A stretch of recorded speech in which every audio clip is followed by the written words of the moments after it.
Depuis 2008, le CABA opère un nouveau service de soutien à domicile. Pour en parler aujourd'hui, le directeur adjoint du CABA, M.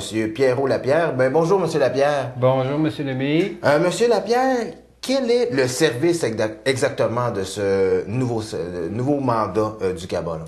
Bon, le service, en définition, le nom du service, c'est un carrefour d'information pour aînés. Le but du service, ou encore l'objectif de ce service-là, est de donner de l'information aux personnes aînées, c'est-à-dire de l'information qui traite des programmes gouvernementaux, autant fédéral que provincial. D'accord. Et tout ça, bien sûr, c'est dans le but d'améliorer la qualité de vie de nos aînés. Et ce service-là peut être accessible de quelle façon? Bon, disons que toutes les façons sont bonnes. Nous, ce qu'on veut, c'est vraiment que le service il soit accessible. Donc, une des premières façons est par téléphone. Si l'aîné nous appelle au centre et qu'on peut répondre par téléphone, mais là, ça s'arrête là. Sinon, on va donner un rendez-vous à l'aîné qui vienne nous rencontrer. Ou encore, ça peut être à son lieu de domicile. S'il est dans l'impossibilité de se déplacer, un bénévole va se déplacer et va aller rencontrer l'aîné à son lieu de domicile. Et les besoins des aînés portent sur quel élément de façon générale? Je vous dirais, les besoins des aînés, les aînés ont des nombreux besoins. On peut parler au niveau de la fiscalité, que ce soit, exemple, le crédit d'impôt pour le maintien à domicile. C'est au niveau de la fiscalité, les aînés ont besoin et sont souvent mêlés dans tout cette paperasse-là.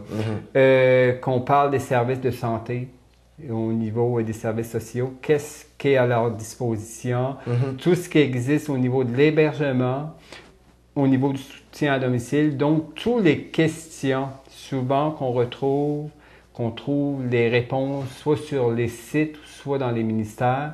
Nous, on va vraiment aider l'aîné à trouver cette information-là et ensuite là, de l'interpréter, de la comprendre, l'information. D'accord. Et on en parlait tout à l'heure, le service est accessible depuis 2008. Est-ce que vous avez un petit bilan? On est rendu en 2010, ça fait presque 2 ans que c'est en place. Comment que ça va jusqu'à maintenant, le service de soutien? Bien, on est content. On y croyait beaucoup. On y croit encore au service. Oui, on a des demandes. Et c'est sûr que j'ai pas le bilan là, en termes de statistiques à vous présenter aujourd'hui, mais oui, le besoin est là. Les aînés demandent, viennent à notre centre. C'est sûr qu'on le fait connaître, on fait de la promotion, on dit que le service existe et on se rend compte que oui, il y a un besoin à ce niveau. Et dans les prochains mois, prochaines années, est-ce que vous avez des objectifs concrets au CABA en ce qui a trait à ce service-là? Disons qu'on ne peut pas, nous on espère bien, c'était un projet pilote qui se termine. Le projet pilote, la phase terminale du projet pilote est à la fin mars 2010. Et là, on attend d'autres nouvelles pour la poursuite du projet, mais on est très confiant. D'accord. Et en terminant, est-ce que vous avez un numéro de téléphone d'une personne aînée qui nous écoute, qui voudrait en savoir un peu plus sur vos services? Bien sûr, nous, ce que je vais rajouter à ça, c'est sûr que moi, je suis coordonnateur du service. Il y a une équipe de bénévoles qui sont au centre, qui sont prêts à répondre aux besoins des aînés.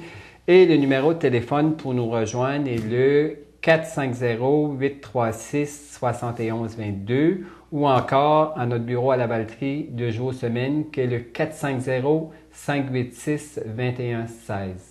Donc, sur ce site Internet-là, les gens peuvent voir aussi vos heures d'ouverture. C'est de 8 heures à 5 heures? Oui, c'est au numéro de téléphone que je viens de mentionner. Oui, c'est ça. On est ouvert, nous, de 8h30 à 16h30 du lundi au vendredi. D'accord. Bien, Monsieur Lapierre, on vous souhaite une bonne continuité dans ce projet-là. On espère que ça puisse continuer en 2011, 2012 et plus. Absolument. Merci beaucoup. Merci beaucoup.